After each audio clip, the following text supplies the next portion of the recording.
In this video, we're going to play a bunch of different eighth note rock grooves. We're going to change the pattern on the bass drum primarily, and the hands will stay together. A little bit later, we'll get into changing the snare drum up a little bit and adding a little more syncopation. In the notation for this example and the coming examples, you'll notice that 4 eighth notes are beamed together. This doesn't change anything about the way we play those eighth notes. It just makes it a little bit easier to read. So that particular groove you're seeing right now sounds like this. 2, ready, go.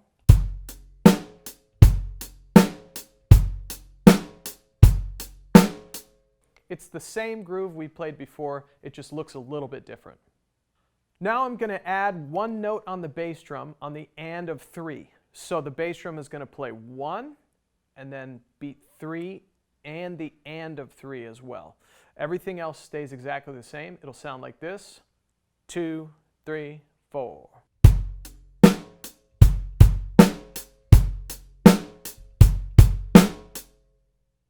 This is a very common beat that we've all heard many times. So let's play it together with a track and make sure when we're playing this that your bass drum is aligned perfectly with the eighth notes in your hi-hat. Here we go. 1, 2, ready, go.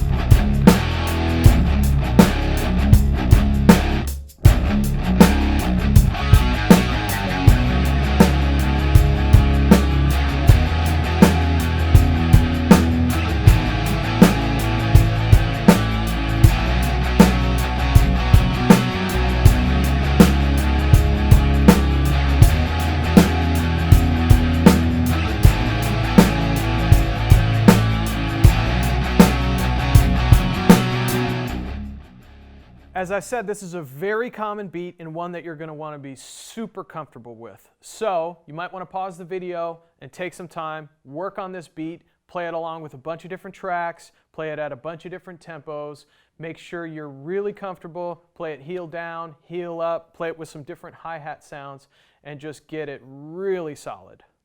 Now we're going to add one more note to the bass drum, so we'll play 1 and 3 and on the bass drum. You've heard this before, it's the We Will Rock You Stadium groove. Okay, it sounds like this. 2, 3, 4.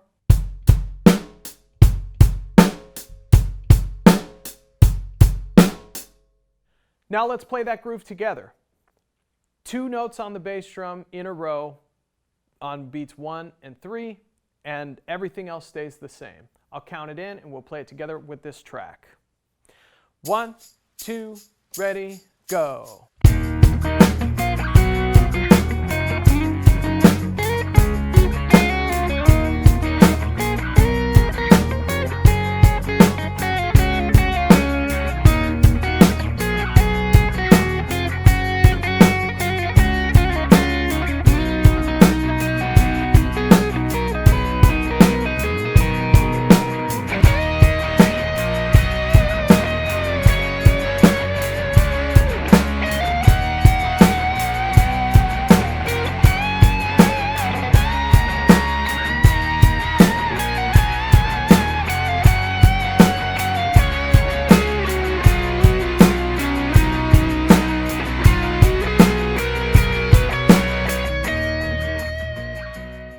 There are many different variations on the bass drum that work in a groove like this, and I would encourage you to experiment with those on your own.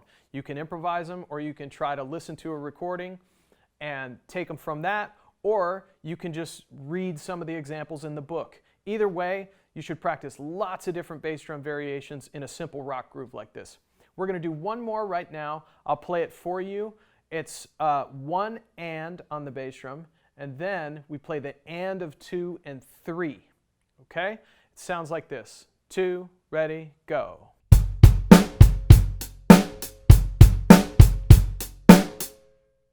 You may have noticed that that was a little bit faster.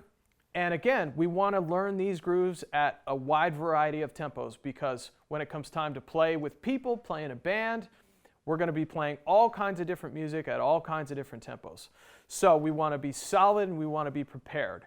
Now let's play that groove with the track.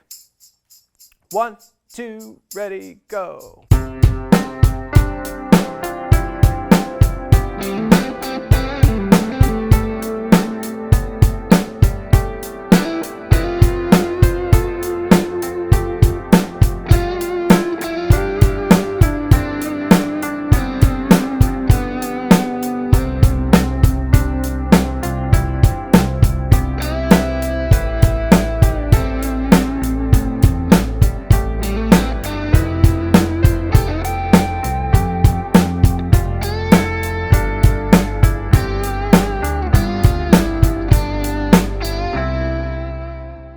You've probably noticed that not all drum beats on recordings are 1 bar repeated. It's very common for drummers to string multiple measures together to create a phrase. So let's create a 2-bar phrase using 2 different patterns. They're both very simple patterns. I'll play it for you here twice in a row, and then we'll play it together along with the track. Here's what it sounds like. 1, 2, ready, go.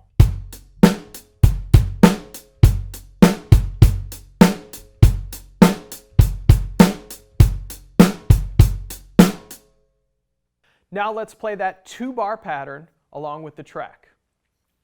1, 2, 1, 2, ready, go.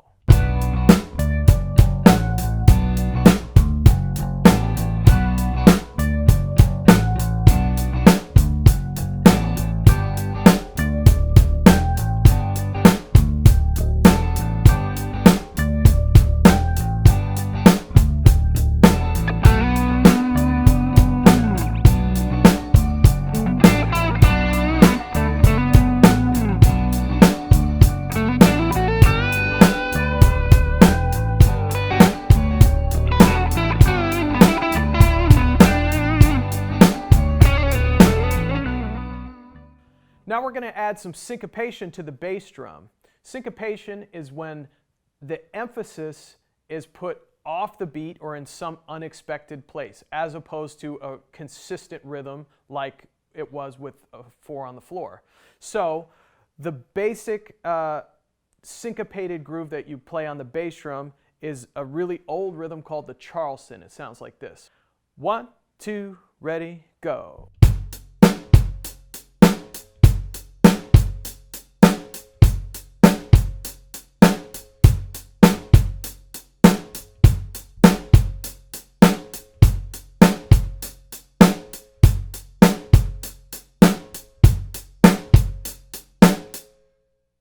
You might be finding that some of these tempos are a little bit fast for you to be able to nail the beat. You know the drill by now. If that's the case, slow it down. Use a metronome or find a recording that has a slower tempo and play along with it. It's definitely a little more difficult to get the coordination together when the bass drum is playing something that's syncopated or off the beat. So spend some time and take some care to make sure you're getting really comfortable with that and it's lining right up with the hi-hat. Now let's try a syncopated beat on the bass drum where there's a little more emphasis on the syncopation. In music, this is called an accent, and the notation for this accent looks like a greater than sign. We'll see these a lot from here on out because a lot of drumming has accented and unaccented notes. So as opposed to sounding like do, do, ga, do, ga, this beat will sound more like do, do, ga, do, ga, do, do, ga, do, ga. So we have an emphasis on that particular part of the measure, which happens to be the syncopation. I'll play it for you 2 times in a row, and then we'll play it together with the track. 1, 2, ready, go.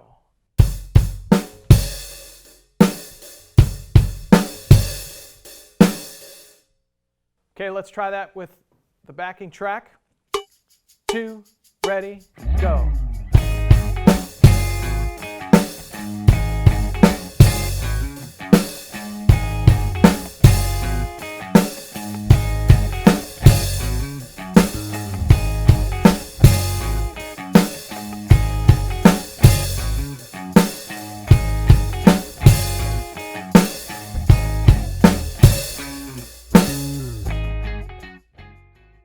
Now you may notice that I'm leaning in to the beat a little bit on that emphasized note.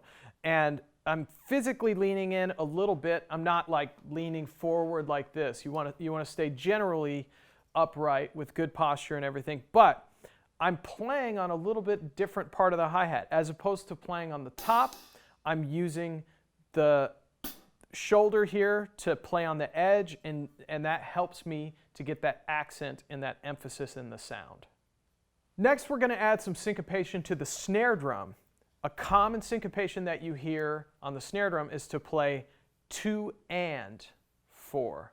So 2 notes in the first part of the measure and 1 note in the second part of the measure. This is common in a lot of 50s rock and roll. You'll probably recognize it when you hear it. This is what it sounds like. 1, 2, ready, go.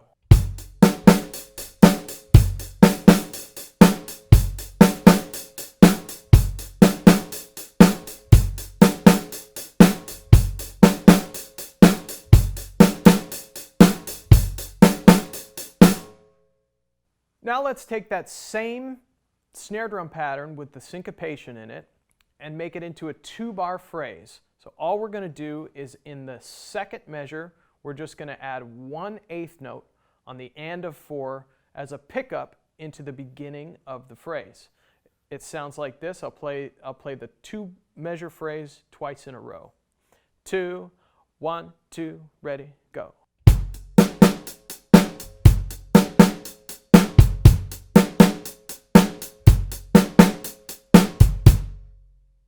Playing everything in a groove at exactly the same volume is great for working on your consistency.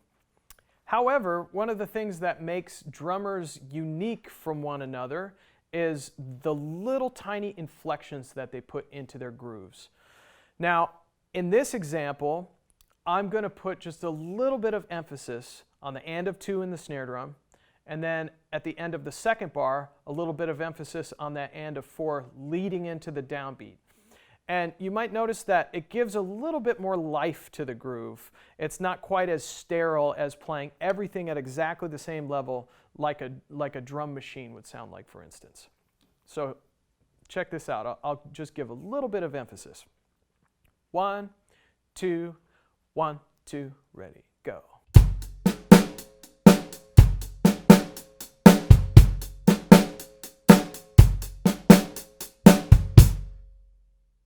Let's play this groove for a while along with the track. And what I want you to focus on, in addition to just being consistent and playing with a good sound and making sure everything's lining up, I want you to put a little bit of emphasis in places where it feels good to you, places where you maybe hear in the music that the phrase lands in a certain spot or feels a certain way.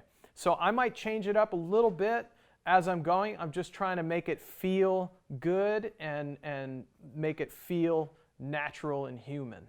So here we go. 1, 2, 1, 2, ready, go.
It's important to be able to play all kinds of different syncopated and different rhythmic ideas on the bass drum and on the snare drum.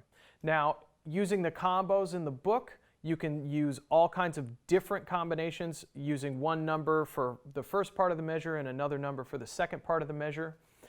Or you can play full measure grooves and string them together into longer phrases. The idea is that you want to be able to play all kinds of different patterns because you want the music to feel good and sound good. So that might mean that you follow what the bass line is playing, what the bass player is doing.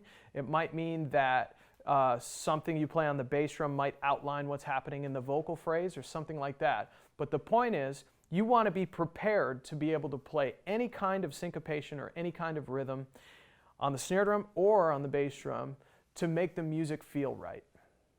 One of the best ways we can vary the sound of the backbeat or the sound of the snare drum is to play something we call cross stick. Now, to do this, you have to turn the stick around because you put the tip of the stick against the head and then you play it like this.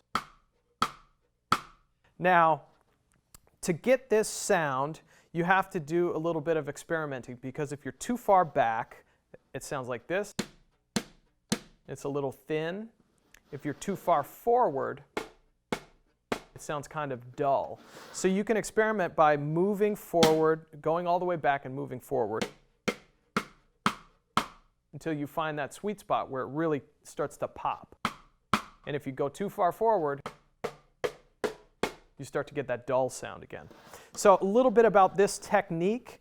I find that it works best if you have your hand, your palm laying on the drum, and you have your hand all the way back on the tip of the stick. The reason for this is that if you go too far forward, you can't lift the stick up very high, right? So if you stay back, you have a full range of motion with the cross stick. And then, really, I'm only gripping it with my first finger and my thumb. So again, it's against the head, my palm is down, laying against the head, and my arm is relaxed and everything.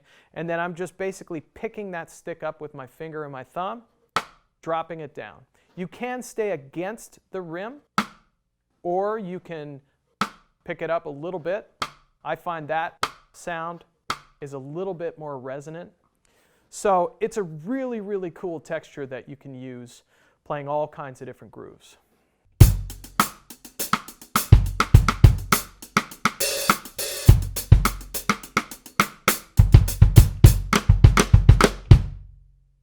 Let's play a couple of those basic rock beats with the cross stick sound. 1, 2, ready, go.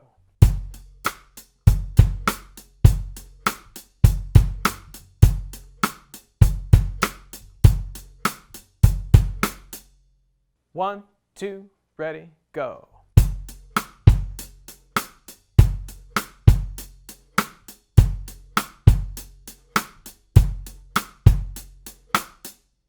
Sometimes you can leave one of the backbeats out of the measure and it makes the groove feel totally different.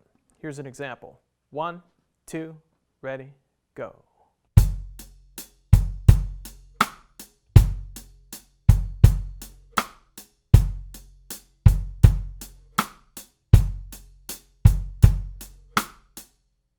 You typically hear this in a softer setting or like the verse of a song because it has a low dynamic and it gives you somewhere to go if you're going to build dynamically and if you're going to build sonically. If you start with cross stick, then when you go to the snare drum, now all of a sudden it feels bigger, right? And you're not even necessarily changing your part.